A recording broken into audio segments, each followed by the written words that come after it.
What's up, my friends? So we're going to start a new drawing today, and as always, anytime we start a new drawing, we have some vocabulary and some words that we want to take a moment and discuss, beginning with our elements of art. So please repeat these words after me. Line, shape, color, texture, form, space, and value.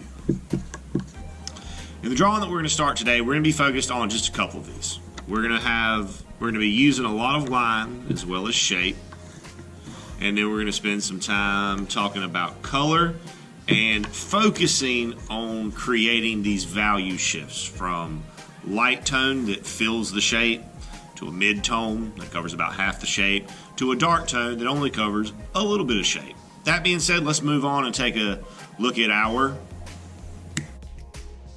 principles of design. Again, please repeat these words after me. Balance,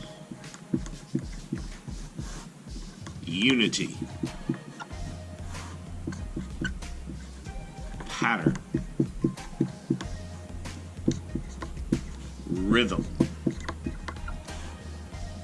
movement, emphasis, and contrast. So in today's drawing, we're going to be creating a drawing. Main focus here is going to be pattern. Can't even talk this morning. On pattern, on making sure that we repeat these shapes in the appropriate way. Now, we are going to have a fairly limited number of colors that we use, so that is going to create unity for us. Those colors are most likely going to end up pretty evenly spaced around the page, so that'll create some balance. And we're going to use a complementary pair when we get to the coloring part of this to help us create some contrast, to make some of these shapes and colors pop out and stand out a little bit more on the page. That being said, we've got a couple of other terms that we need to talk about that don't fit into our elements of art or our principles of design. So we're going to take a look at those now. Okay, so here are the three words that we need to discuss. The first one is tessellation. That's kind of a big word, but say it with me. Tessellation.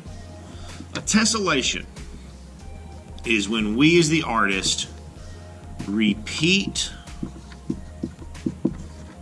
a shape so that it covers our space with no gaps. That's a big one, with no gaps. Everything fits in and locks together like a jigsaw puzzle when we do this. Now, in creating a tessellation, we have to talk about these two words, which have to deal with manipulating an object, how we move it around. So this is what our starting object is going to look like today. I think this is a 3x3 square of cardstock. Now, we are going to be modifying this. We're not going to go in with just a square, but we'll take a look at that when we get to our directions. In the process of creating this tessellation, we have to be able to rotate and flip, and we have to know what those two words mean independently of each other. So if we rotate something, that means that we are going to spin or turn it. So if I have my object sitting down, this is a rotation. I spin it or I turn it. A flip, on the other hand, is when we actually physically turn the object over. Turn it over. All right. So this is what we say. This is what we're doing when we say flip. We're actually flipping the piece over. So again, rotate, flip. All right. That being said, let's move on into some directions. Okay, so here you can see a finished tessellation. Now notice that all of these are the same shape. They've just been either turned or flipped, or rotated or flipped to make everything fit and lock together. So we're going to start off talking about how to get from a blank piece of paper up to this. Now, this is on a very large piece of paper. We are not going to do ours quite this large. We're gonna do it on a slightly smaller piece of paper. But either way, we need to start off with creating our tile. So you're all gonna get one of these pieces of cardstock. We're also gonna need a pencil, 2 pieces of tape, and a pair of scissors. So first thing we wanna do with creating this tile is we need to make 2 lines. Now, these lines can be any way you want. They could be straight, zigzag, whatever you want. However, there are a couple things that you need to be aware of that we don't want to do, and some that we do want to do. So first thing that we do want to make sure that we do is that when we draw these lines, they need to start and stop in the corners. Okay?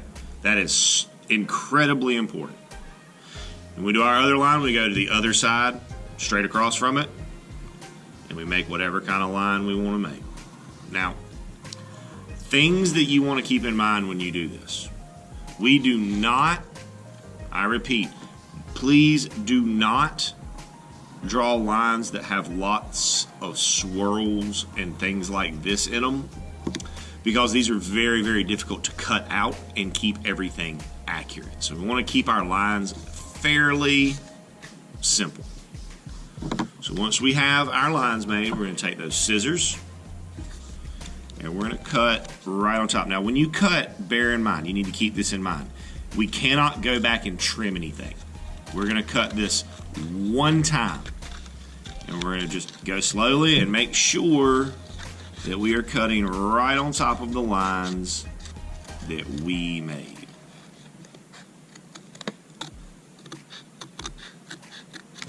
And then when we cut that off, we save this. We're not done with that piece, so don't rip it up, don't ball it up, please don't throw it away. We need it.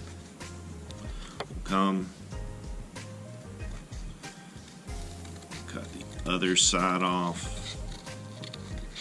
Again, very gently, just going slowly, making sure I'm cutting right on top of this line that I made, especially important when we get back to that corner. Okay? So now we have our big piece and we have our 2 little pieces that we cut off.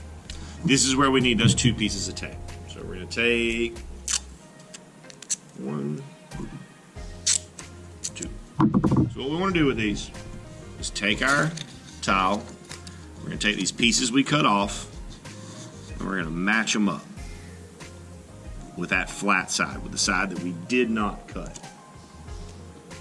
Okay.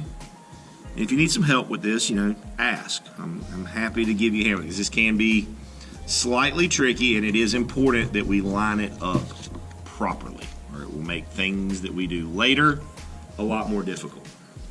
And the same thing on the other side.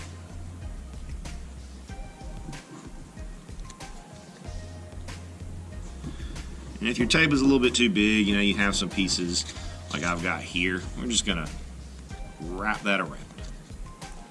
But this is our tile. This is what we're gonna start with. So now we're gonna take this over to a blank piece of paper and talk about how to create the actual tessellation.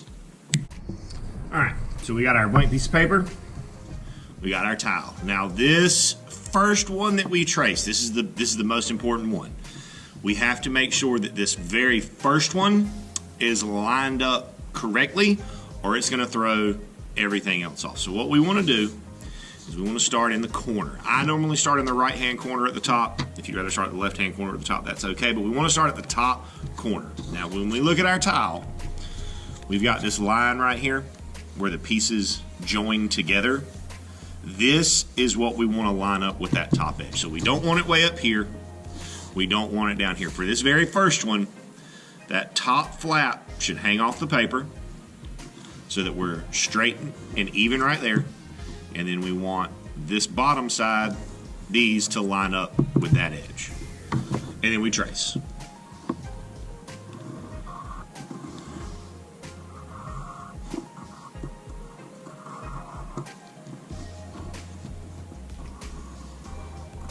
Okay, so, and again, that first one is the most important. If we get that first one done correctly, the rest of this will go much more smoother. So from here, what we have to do is either rotate, or flip this tile so that it fits right there. So let's look at, not gonna go this way. Okay, let me try a flip. Not really gonna go that way, so let me try the other side. Excuse me, not gonna go this way. So we flip, and there's our fit. Now again, this line has already been drawn. We don't have to trace that side. So we're just gonna come down the sides that have not been traced.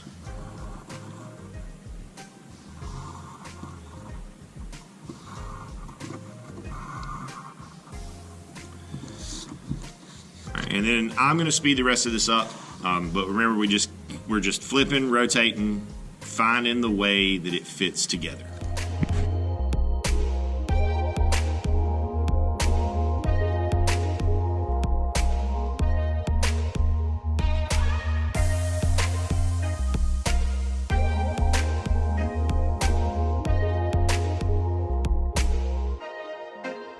Okay, so with that part of the drawing done, we want to take a look at color choices and value. So I'm going to lay these strips out in the pattern of a color wheel. So we have our three primary colors, and then our secondary colors in between the colors that we mix to make them.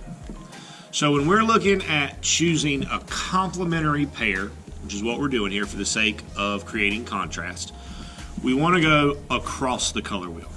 So if I want to use red, then I need to go straight across, and green would be my complement. So red and green would be my pair. If we wanted to use orange, we go straight across to blue. And then orange and blue would be our complementary pair.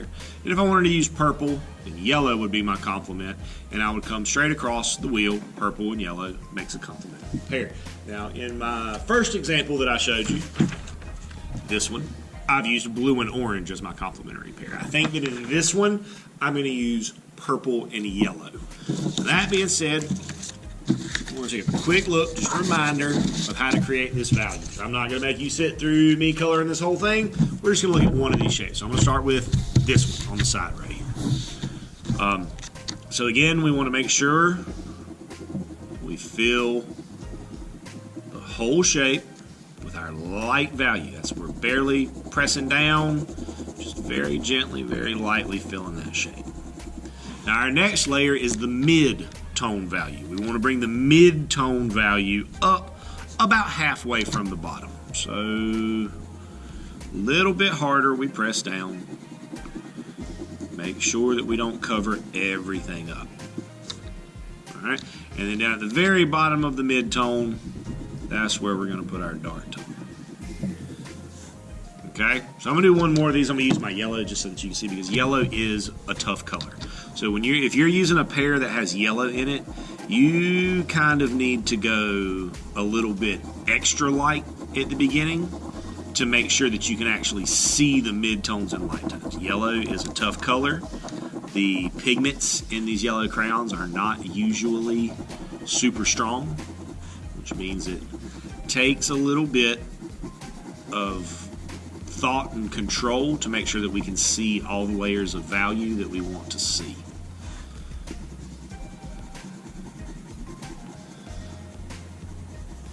Okay, and then mid-tone to about halfway.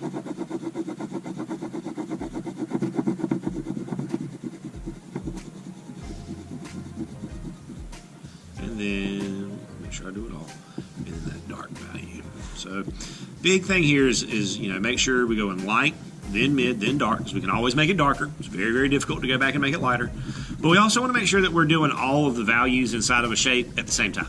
We don't want to do like lights and then go back. So what happens is we end up forgetting what we needed to do, and then we're left, thinking we're done and having to go back and correct it.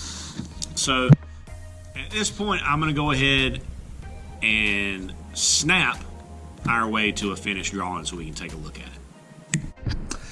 And here we see the fully completed colored shaded tessellation. Again, we've got our complementary pairs here to help us create contrast. Our tessellation has no gaps between any of the shapes. They all fit and lock together perfectly because we took the time to flip or rotate them to the right side. Now, last thing I want to talk to you about with your values, with that mid-tone, light tone, dark tone, and this is something that you can see that I've done, and that is that your values do not always have to go in the same direction.